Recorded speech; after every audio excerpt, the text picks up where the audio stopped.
Diário do Nordeste no Enem. Apoio Assembleia Legislativa do Estado do Ceará. Conteúdo Ari de Sá. Realização Diário do Nordeste. Olá, amigos internautas. É mais um prazer revê-los aqui no nosso canal de estudo, né? Nessa brilhante parceria do Diário do Nordeste com o Colégio Ari de Sá. Estamos aqui no nosso 13º fascículo, o último da parte de Humanas.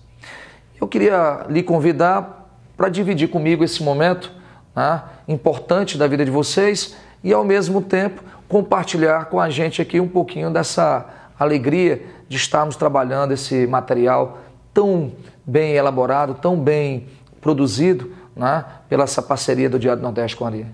Eu queria convidar vocês a caminhar para a questãozinha de número 9 no exercício proposto. É importante você ficar atento que a gente está abatendo mais uma vez na competência de número 6. Essa competência número 6, ela trabalha os elementos naturais e humanos e as interações do homem com a natureza. E nessa questão número 9, nós temos uma charge bem interessante em que dois pássaros conversam. E o pássaro maior diz, mais ou menos assim, meu filho. Eles sujam a água, consomem seus recursos naturais, poluindo o ar. Tudo isso para gerar o dinheiro. Com o dinheiro, eles vivem melhor, pois podem cuidar da saúde e se alimentar. E aí o filho responde, tá, eu só não entendi por que eles são chamados de racionais. Essa charge ela mostra o processo de desmatamento de uma determinada floresta em qualquer lugar do Brasil ou do mundo. A questão, ela pede, analisando de maneira crítica as interações da sociedade com o meio físico, ao questionar a racionalidade humana, a charge ela tem por objetivo principal. Aí é preciso só você entender o seguinte, o princípio básico da racionalidade é que a gente normalmente vai premeditar os passos da gente. Daí o termo da racionalidade, a gente pensa, a gente vai sempre sobrepor a ideia da razão. E o que a gente vê basicamente na charge é algo mais irracional. A partir do momento que eu gero desmatamento, eu pioro a qualidade do ar, eu pioro a qualidade de vida, eu pioro a questão do aquecimento global, através exatamente da ideia do ciclo do carbono. A gente reduz a biodiversidade, a gente prejudica a sociedade como um todo. E aí o que o pássaro menor questiona é onde é que está a racionalidade desse processo de desmatar para ganhar dinheiro, para com dinheiro comprar a saúde, se automaticamente ao destruir o ecossistema, a gente está gerando um estrago ambiental e, consequentemente, uma perda de qualidade de vida. Essa é a grande questão.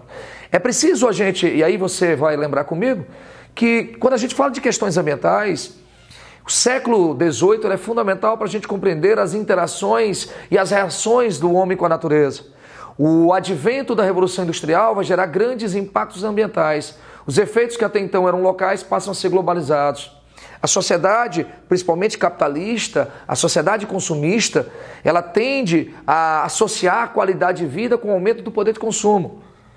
E esse processo vem gerando problemas ambientais em escalas nacionais e globais que desequilibram o ecossistema, que colocam em risco a vida no planeta. Então, no item A ele diz, a charge tem por objetivo principal relacionar o desmatamento à extinção das árvores. Não é nesse ponto que ele está batendo. Embora, evidentemente, o ecossistema das aves também fique comprometido. Mas não é nisso que ele está colocando. No item B ele diz, mostrar que os interesses econômicos vão se sobrepor a um processo preservacionista. É exatamente isso que ele está mostrando. Que a ideia do consumismo, a ideia do lucro, a ideia de um consumo desenfreado, sem um pingo de racionalidade, sem um princípio preservacionista, ele pode gerar a própria extinção do homem. No item C ele diz, seria mostrar que o uso de veículos contribui...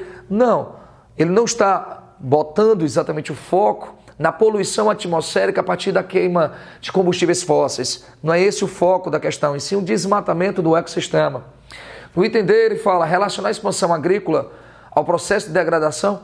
Na charge ele não mostra claramente que está sendo substituídas as florestas por uma produção artificial, por uma questão de uma agricultura, por exemplo, né? Sojicultura, cana-de-açúcar, etc. Então ele não mostra esse fator. No item E, Ele diz, indicar uma forma mais racional.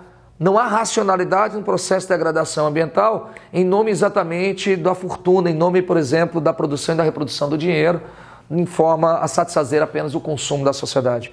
Então, meus queridos, a questãozinha de número 9, a gente vai ficar com o gabarito B de bola, ok? Esse é mais um fascículo do projeto Diário do Nordeste, no Enem, em parceria com o Colégio e com o Sistema Aridiçá. Nós iremos resolver agora o proposto de número 1. Diz respeito à competência 3, habilidade 11. Essa habilidade já se eternizou nas provas do Exame Nacional do Ensino Médio. Essa habilidade trata de práticas em um determinado espaço geográfico, em um tempo histórico social. Então, vamos ler o exceto, portanto, o fragmento de texto. Para Roosevelt, o imperialismo também tinha seus males, porém constituíam o preço a ser pago para o progresso. Conservadores sempre consideram esse um preço bom, porque é pago por outros, enquanto o preço do progresso socialista lhes parece exorbitante. Ora, quando nós pensamos em Theodore Roosevelt, naturalmente temos a compreensão de um período da história de 1901 a 1909. Nós estamos tratando daquilo que se convencionou chamar de corolário Roosevelt. O corolário Roosevelt era a combinação da doutrina Monroe, cuja máxima era América para os americanos, e o próprio Destino Manifesto. O Destino Manifesto trazia consigo uma justificativa calvinista, onde Deus escolhera a América, portanto, os Estados Unidos da América, para exercer governo e liderança do Atlântico ao Pacífico.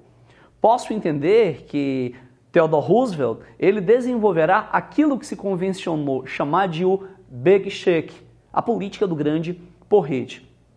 Na prática, era a política canhoneira norte-americana, marcada por um intervencionismo militar na América Central e na região do Caribe.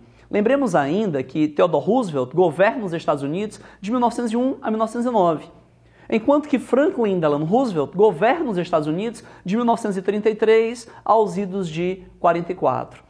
Gostaria de lembrá-los que esses dois presidentes, que apresentam o mesmo sobrenome, tiveram políticas opostas.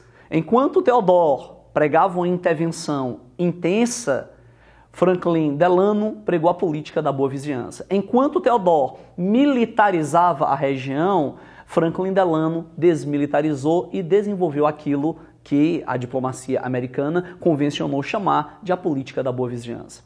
Iremos então para os distratores.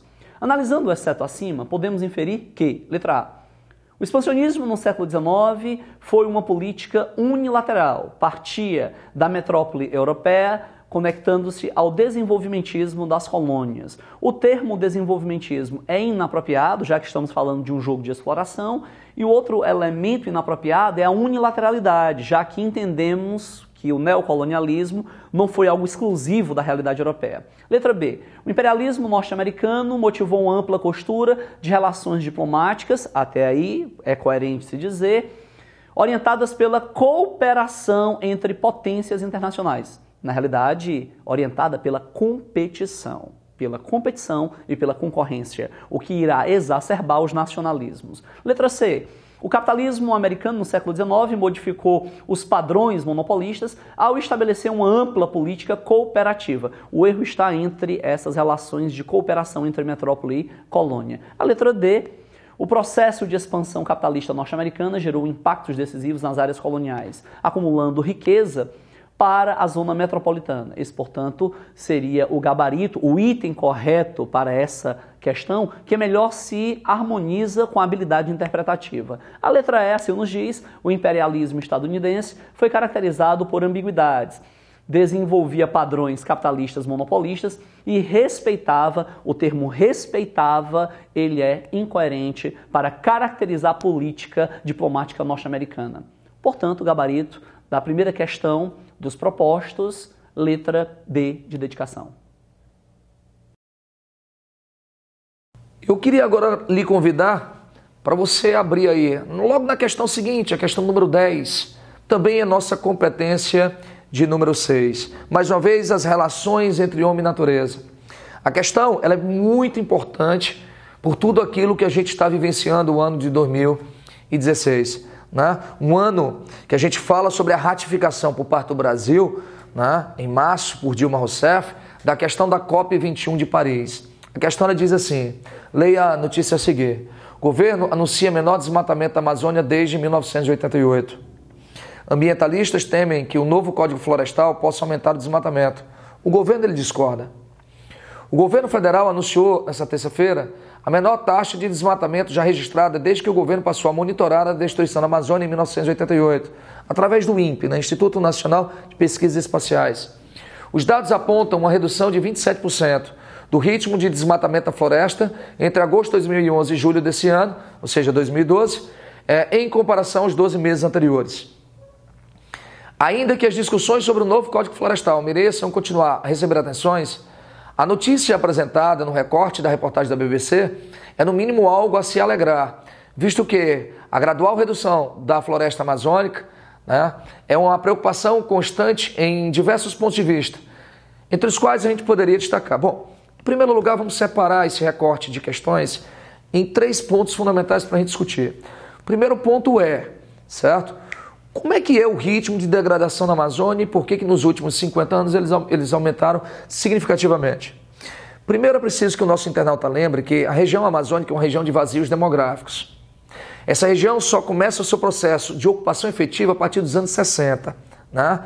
Fundamentalmente a partir da Sudã em 66, da construção da Zona Franca de Manaus a partir da Suframa, dos anos 70, dos agropolos e agrovilas e do grande projeto Polo Amazônia, da construção da Transamazônica.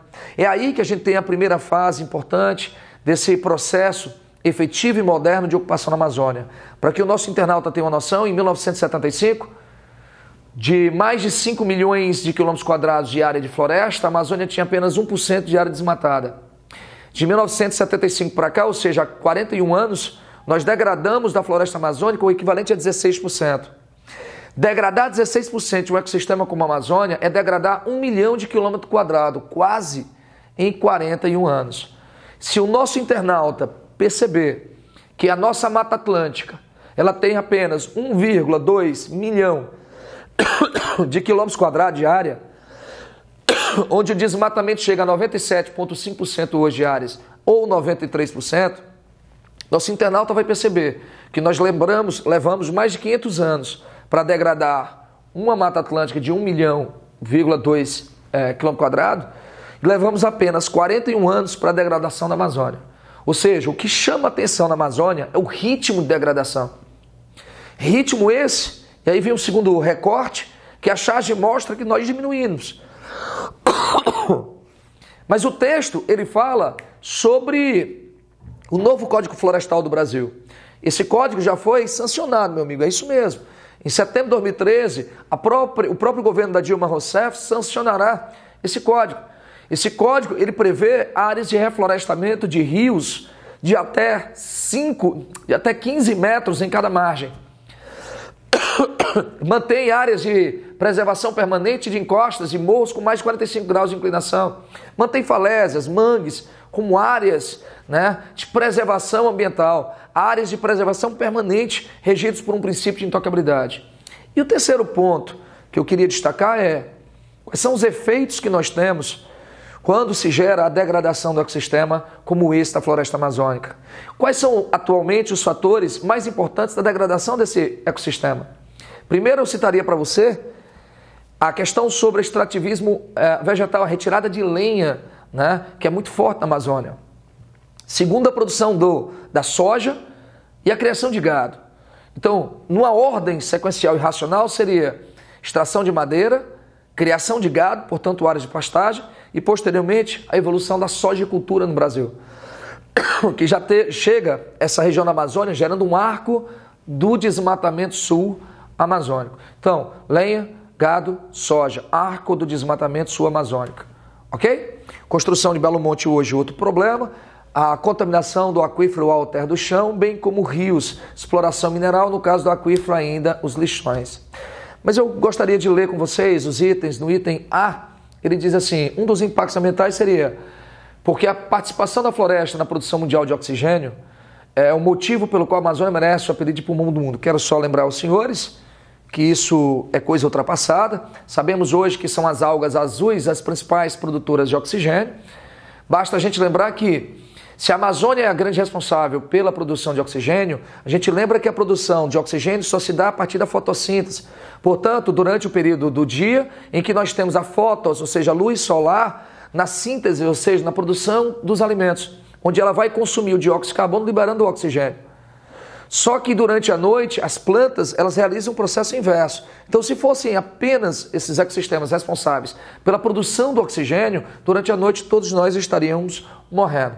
Então, o item A é absurdo, o item B ele diz a destruição das árvores responsáveis pela maior produção da borracha consumida. Quero só lembrar vocês que, de fato, a Amazônia foi a grande produtora de borracha entre 1870 e 1913, durante o primeiro ciclo da borracha. E voltaríamos a ter um pequeno curto ciclo de borracha entre 41 e 45 durante a Segunda Grande Guerra Mundial. Mas a partir daí, a borracha passou a ser produzida a partir do petróleo. Portanto, uma borracha sintética, ok? Então, o item B de bola absurdo, vamos logo direto para o item C. Acompanhe comigo aqui. O item C ele diz o fato de que, ao se destruir uma floresta como a Amazônia, o país seria prejudicado pela redução da atividade turística, que gera o lucro. É absurdo, até porque o potencial turístico é alto, mas o aproveitamento desse potencial turístico é muito baixo no Brasil. Então não seria essa, e mesmo que o potencial turístico fosse alto em aproveitamento, a maior perda que nós teríamos não seria o dinheiro, não seria o lucro, advindo exatamente do turismo, mas possivelmente a perda do lucro de uma biodiversidade, da qualidade de vida, etc. O item dele diz que além de fornecer importantes matérias-primas, a floresta é também responsável pela filtragem dos raios solares devido à sua elevada absorção de ozônio não, pessoal. Ozônio O3 a gente tem lá na alta camada da atmosfera, onde nós teremos aí uma combinação de moléculas de oxigênio em 3 grupos, formando essa camada que protege o planeta dos raios ultravioletas. Então, o item é que ele diz que o fato da Amazônia representar um enorme sumidouro de carbono, ou seja, ela captura carbono, ela estoca carbono no seu interior, juntamente com sua participação no ciclo hidroclimático, ou seja, fornecimento de água para a atmosfera, a partir da evapotranspiração, a ideia dos rios voadores, e a questão do equilíbrio termoclimático mundial, mantém a estabilidade da temperatura dia e noite. Fica perfeito esse nosso item E, inclusive um item muito bom para você estudar como impacto amazônico, extremamente completo, todas as consequências. Só faltou a perda da biodiversidade, ok? Então, gabarito questão 10, letra E. Valeu? A quinta questão dos propostos, ela trata do papel e da importância dos movimentos sociais em torno de conjunturas econômica, política e cultural. Bom, interessante nós percebermos, temos aí 2 gravurismos. Tem 2 documentos que merecem um olhar comparativo. No primeiro documento, a Marcha da Família com Deus pela Liberdade, que ocorre no ano de 1964, e ela representou a justificativa civil e conservadora para a implementação do golpe de 64, um golpe civil-militar. Lembremos que aquela conjuntura era o governo do então presidente João Goulart, herdeiro do varguismo, uma liderança populista, mas em uma conjuntura de crise do populismo. Interessante também enfatizarmos o populismo, fenômeno político urbano, latino-americano, de uma América Latina que vive uma revolução industrial tardia. E os líderes populistas, eles efetivavam manipulações sobre as massas. O pai do populismo, Getúlio Vargas. O herdeiro do populismo, João Goulart. É óbvio que o populismo ele já não conseguia mais exercer o controle e influência sobre as massas como outrora. O movimento operário, o movimento sindical estava em um nível de organização que trazia para si um ato de autonomia, que acabava, portanto, desconstruindo a orientação populista. O próximo gravurismo ele é bem recente. Ele trata de um anseio por uma intervenção militar em tempos de polarização da sociedade brasileira. Ora, Em meio a esse debate, nós podemos fazer conexões com as raízes históricas desse passado. Nos dois momentos, observamos padrões conservadores que inclinam a um direitismo. Obviamente, o conceito de direita e esquerda não podem mais ser utilizados de forma mecânica. Nós não podemos mais transportá-los à época da Revolução Francesa para o século XXI. Os conceitos de direita e esquerda para o século XXI eles são mutáveis, flexíveis, mas ao analisarmos essas duas gravuras, esses dois documentos, essas fotografias, logo percebemos uma alusão analítica a posturas conservadoras que buscavam salvaguardar e proteger a propriedade. Então, vamos. Ante o enunciado, os movimentos representados têm em comum: letra A, participação de setores conservadores da sociedade contra governos acusados de comunistas. Letra B, alto grau de conscientização política dos manifestantes que defendem governos ditatoriais. Puxa, nós entendemos que isso é uma contradição. Como pode existir alto grau de conscientização política em meio à defesa de autocracias? Letra C, financiamento do movimento por agentes ligados aos interesses do capital estrangeiro. O capital estrangeiro, ele realmente traz consigo uma tendência de salvaguardar em 64 a América Latina de interesses outros, portanto, da suposta ameaça comunista. Letra D, participação de artistas intelectuais de vanguarda contra os desmandos de governos autoritários. Letra E, apoio incondicional de todos os segmentos da sociedade contra governos corruptos. Como é que nós podemos descaracterizar algumas dessas alternativas? A letra E pode ser descaracterizada pela terminologia incondicionalidade. Incondicionalidade e todos. Se nós pudermos descaracterizar a letra D, nós poderíamos mencionar a perspectiva da vanguarda. Intelectuais de vanguarda contra os desmandos de governos autoritários. O que mais próximo poderia estar do raciocínio que nós estamos desenvolvendo seria a letra A. A letra A traduz participação de setores conservadores da sociedade contra governos acusados de serem comunistas. Portanto, aquilo que mais próximo poderia estar da raiz interpretativa da referida questão, a letra A. E aí eu lhe convido para a nossa última questãozinha do nosso fascículo em termos de geografia, que é a questão de número 13 do nosso fascículo 13 do Diário Nordeste. Essa questão ele fala sobre um tema muito abordado em prova, inclusive no último vestibular do Enem, nós tivemos uma questãozinha sobre desertificações. Então ele diz que a desertificação é definida como um processo de degradação ambiental causada pelo manejo inadequado de recursos naturais em espaços áridos, semiáridos e subúmidos secos, que compromete os sistemas produtivos de áreas suscetíveis, os serviços ambientais e a conservação dessa biodiversidade. No Brasil, são 1.480 municípios suscetíveis a esse processo que pode ser causado pelo homem ou pela própria natureza e agravado pelas questões climáticas.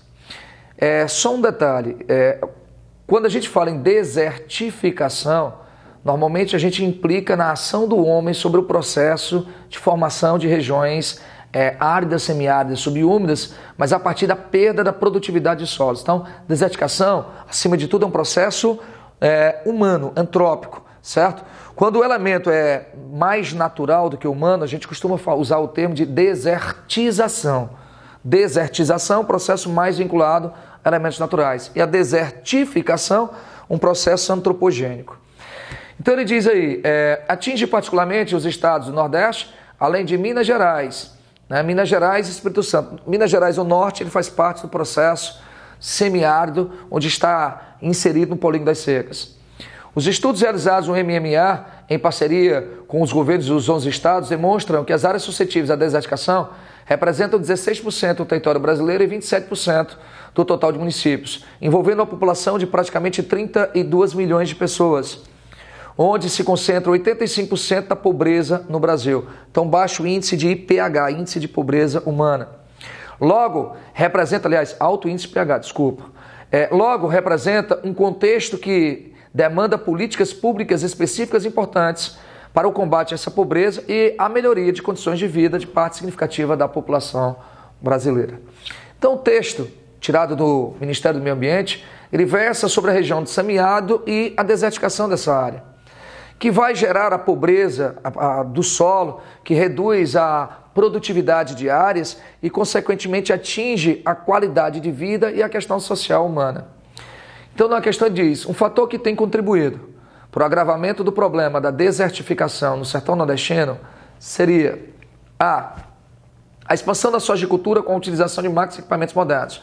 Não, o problema da desertificação é algo bem mais antigo, que nos remonta à pecuária extensiva e uma agricultura de subsistência.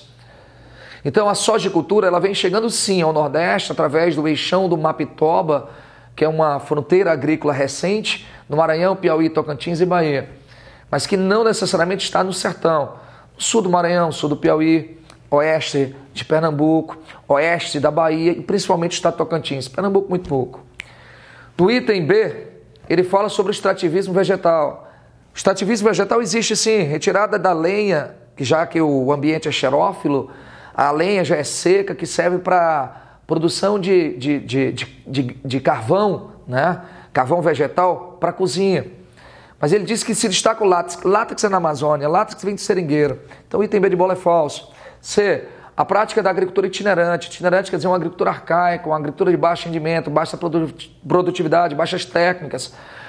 Pratica-se a coivar, as queimadas sobre a vegetação, espalha-se as cindas, reduz a concentração de micro-organismos decompositores, empobrece a capacidade produtiva dos solos. É exatamente o nosso gabarito letra C. No item dele diz, o acelerado processo de urbanização. Não há um grande processo de urbanização ainda, embora as cidades venham crescendo nos últimos anos, até porque a densidade demográfica é relativamente muito baixa na região do sertão. O sertão é tido como uma área anecúmena, uma área que dificulta a fixação e o povoamento das áreas. E o item E, ele diz a instalação de aerogeradores e painéis solares que reutilizam, aliás, que realizam a ocupação dessas áreas de risco. Os aerogeradores normalmente estão nas serras, como na região aqui no Ceará, entre o Ceará e o Piauí, a Serra Grande, e no litoral, né? Então o aerogerador é muito pouco utilizado ainda nessa região da Caatinga. Portanto, eu não posso apontar os aerogeradores como principal elemento.